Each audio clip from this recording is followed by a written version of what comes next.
Benvenuti su Vea Spazio Miniature, io sono Andrea ed oggi vediamo insieme un nuovo gioco. Ci tengo molto a ringraziare la Parabellum Wargames che ha scelto di collaborare con il canale per permettermi di parlarvi e farvi conoscere un nuovo gioco rank e file che hanno recentemente sviluppato e lanciato sul mercato. Si tratta di Conquest: The Last Argument of Kings. Prima di vedere qualche dettaglio sul gioco vi voglio mostrare cosa c'è nel set base del gioco, che viene 99 euro ed è uno scatolone pieno zeppo di sprue. Contiene circa 700 punti di entrambe le principali fazioni, ovvero gli Spire, una forma di vita aliena che è rimasta intrappolata sul nostro pianeta da prima degli umani e sta cercando di tornare sul proprio, e The 100 Kingdoms, i 100 regni, ovvero la fazione degli umani che a seguito della caduta del vecchio dominio sono divisi e molti aspirano al trono recentemente rimasto vuoto dopo secoli, dove il precedente re aveva visto invecchiare figli e nipoti grazie a una pozione ottenuta dagli Spire.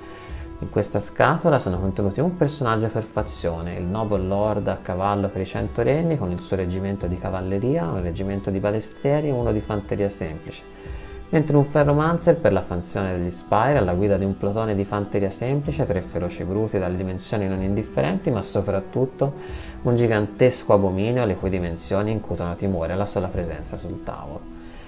Inoltre, al momento in cui ho ricevuto la scatola era in corso una promozione per la quale insieme al set base si riceveva un reggimento aggiuntivo sia per la fazione dei 100 regni che per la fazione degli Spire, ovvero la fanteria pesante d'acciaio e la fanteria leggera di tiratori per gli Spire.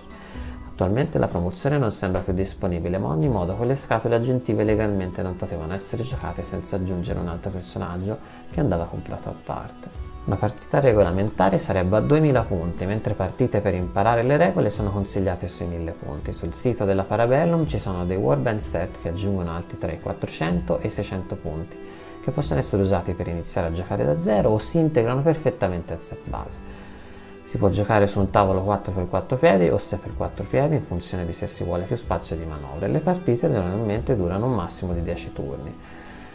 Quindi, come avete visto, una scatola strapiena di belle miniature, ma vediamo velocemente perché Conquest è un gioco degno di considerazione e quali sono le differenze tra i giochi simili più noti. Piccola precisazione: il regolamento è scritto niente poco di meno che da Alessio Cavatore, autore dei più famosi regolamenti della Game Workshop. Punto numero 1: il gioco parte con il tavolo vuoto e via via che passano i turni entrano in gioco le varie unità in funzione del loro peso di battaglia. Prima entrano in gioco reggimenti leggeri, poi medi e infine i pesanti solo a partire dal terzo turno, ma con la sola certezza di entrare in gioco al quinto turno. Questo ovviamente condiziona la strategia di gioco e ci fa subito capire che 10 turni non sono poi così tanti se il vivo della battaglia viene dal quinto turno in poi.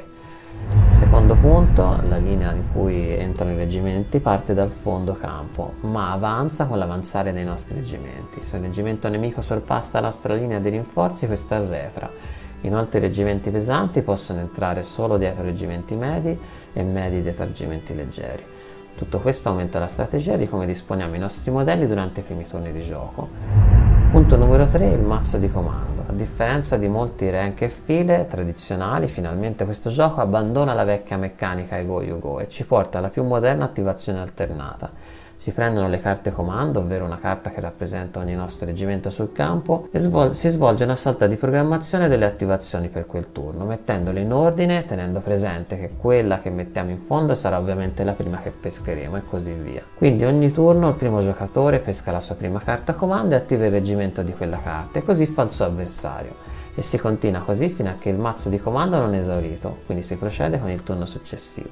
Punto numero 4: come si costruiscono le liste in Conquest. Ci si basa sui personaggi che guidano in battaglia un gruppo di reggimenti. Ogni personaggio può attingere solo ad alcuni tipi di reggimenti, mentre altri sono limitati o non disponibili a quel personaggio. Inoltre i personaggi, se sono in fanteria, hanno accesso a degli upgrade detti il loro seguito, che danno al reggimento del quale questo fa parte alcune abilità. Infine i personaggi combattono normalmente insieme al loro reggimento, ma possono anche duellare o attivare particolari effetti quando la loro carta di comando viene pescata dal mazzo, dando a questo un'interessante componente strategica oltre che guidarci verso il prossimo punto. Infatti il quinto aspetto è l'impegno con il quale la Parabellum ha costruito un'estesa e intricata narrativa alla base di questo gioco. Sono moltissime le letture anche disponibili liberamente sul loro sito che raccontano le gesta dei personaggi che andremo a condurre in battaglia. I ragazzi della Parabellum Wargames ci tengono a dire come molto del loro impegno sia stato nel cercare di far percepire la storia di ogni pezzo che schieriamo nelle regole, abilità e del comportamento generale di quel pezzo durante la partita.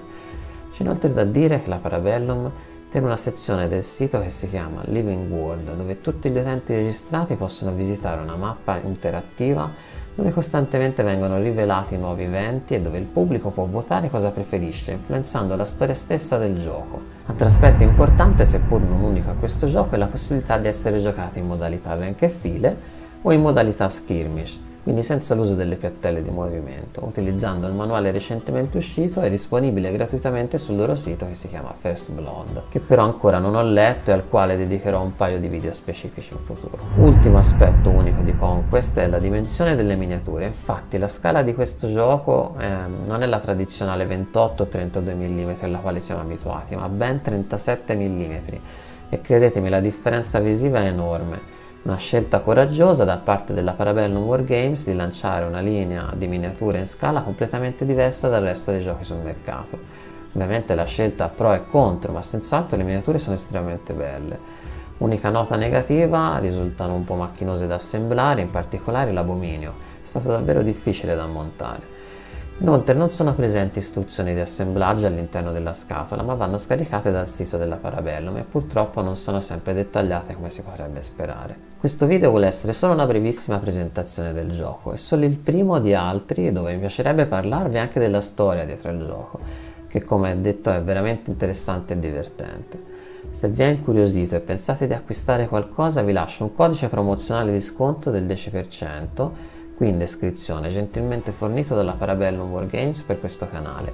Lo sconto non solo vi permette di acquistare quello che volete ad un prezzo più vantaggioso, ma aiuterebbe anche questo canale a crescere.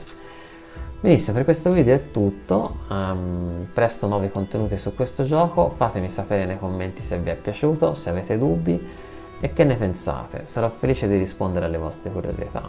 A presto!